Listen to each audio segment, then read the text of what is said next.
So let's get into the report card for England in the 2022 Six Nations. Another disappointing Six Nations for England. Third place, which sounds okay, but really it's only 2 wins, 1 to Italy there, and also some really disappointing losses. But let's get into the games. There were some positives. I mean, against Scotland, they had big periods of possession and they looked fairly dominant at times, although on the scoreboard, 20 points to 17 tells you that they didn't have enough to get over the line because of their try-scoring threat or lack of try-scoring threat, which was a massive theme throughout. Had plenty of good play and possession, but really couldn't convert. That final cutting edge was really not there, their Achilles heel. In this game, their forwards seemed to be on top at times, but that embarrassing lack of pace and power in the back line, another thing for the tournament, that didn't help. And these are the games they should win, really. But selection from their coaches not helping them, and that poor attack conversion was never good enough.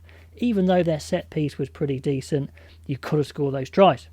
Now, game 2 against Italy, actually a pretty decent performance, to be honest. Yes, teams should be beating Italy, I think. I mean, Italy are a good side, and even when they won that game against Wales, Italy actually didn't play amazingly. It was more Wales were actually awful as well, although Italy got that amazing try at the end. But to nil Italy is a big performance at home for Italy. So 0-33, good score from England, some nice tries, nilling Italy, a few too many errors, but really job done very well. Now into the middle of the tournament, England get their win over Wales. And in the first half, they looked incredibly dominant, but they should have scored more tries. Again, in great positions, really playing well, forwards on top, but not getting those tries. They got some points, but not enough. The small English backline, definitely a weakness. Randall starting, looking sharp, it was looking good.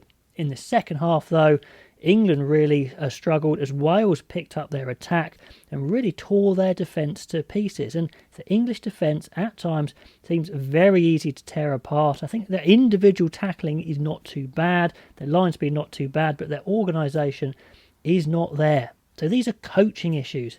The attacking, conversion and the defensive organisation, these are things where the attacking systems and the defensive systems aren't working, and that is down to the coaches. So big coaching problems for England. So into game 4, a bit of a weird one. Big scoreboard loss for England, but really some impressive effort when Yules went off early. England were really going for it, really fired up, cheering everything. The crowd were there. They were just chasing. It wasn't a particularly pretty game plan, but they were chasing everything. They were tackling everything. And they got very close to Ireland. But in the end, with 40 men, they ran out of puff and Ireland scored some tries to get that nice, comfortable win on the scoreboard. So really, you've got to say that Yules' red card killed them, but you're still not seeing the slick attack that they want. Then in game 5, France beat England pretty handily, 25-13. And France, player for player, much better, more balance, much more power. The English forwards, again, looked pretty decent. I mean, even though they were undersized, they played pretty well. And throughout the whole tournament, I think, kind of man for man, the English forwards were definitely a lot better than their backs. Some desperate tactics from Eddie Jones. Looks like he was panicking. He knows he's got a weaker side. So he went for a kicking game to get Stewart under the high ball. And Stewart did well, but you can't just rely on that. You have to have a better all-round game to actually win against teams like France, and they didn't.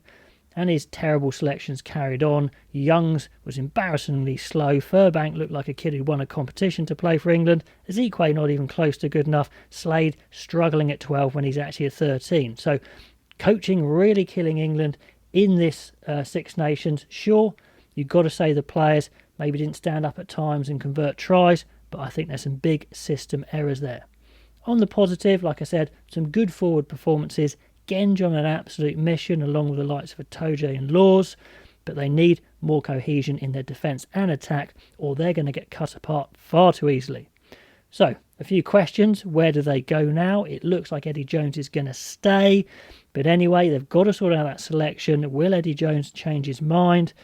The effort, the team spirit is good. Definitely, they like each other. They like playing for each other. That's a good start. But they've got to sort out those attack and defensive systems. Do they scrap them and start again? That's a big question. And finally, what's England's best team at the moment if you were picking for a World Cup right now? Well, I think it's something like this. I think Genge, George and Sinclair are the front row. Cowan-Dickey unlucky to get that injury to not cement himself as first choice, so I think George takes over. In the loose head, I think Genge and Marler, definitely two class options there. Both slightly different in their strengths. Marler slightly better scrummager, Genge better around the park. At tight head, I think there's a problem. Sinclair still hasn't been himself really since the World Cup. That move to Bristol, plus lockdowns, didn't do him any good. Just doesn't look like he's enjoying it as much. Hopefully it's still in the tank, and he's a class act in the waiting there. Hasn't been on top of his game recently. Stewart, a solid game, I think, against the French, but I'm still a bit worried for absolute quality in that tight head. Second row, I think it's still a Toje and Hill. Obviously, we didn't see Hill because he was injured, but I don't think anyone else stepped up to take his place or was allowed to step up. We didn't see the likes of Launchbury. We didn't see Laws, really get a start in there. So I think it's still a Toje Hill.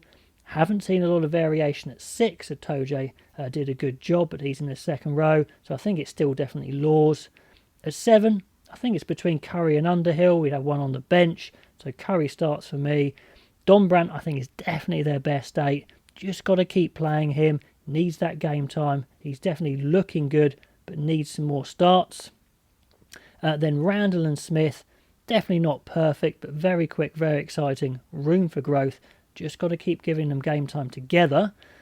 Then the outside backs is an interesting one. I'm going on kind of what we've seen at the moment, and I think maybe May on the wing, Watson on the other wing are still the first choice, to be honest. Even though they've been injured, no one stood up and said, yeah, I'm a quality winger, largely because Eddie Jones hasn't played any wingers to have that chance. Wouldn't it have been great to see Liner and Hassel-Collins and Radwan have a go, but they weren't, so I think it still is May and Watson if they do come back from injury. At 12, well, he didn't play any 12, so we can't really take anything away from Farrell, so he'd still probably start. The best 13 we've seen is Marchant, but Slade's been unlucky and been played out of position at 12.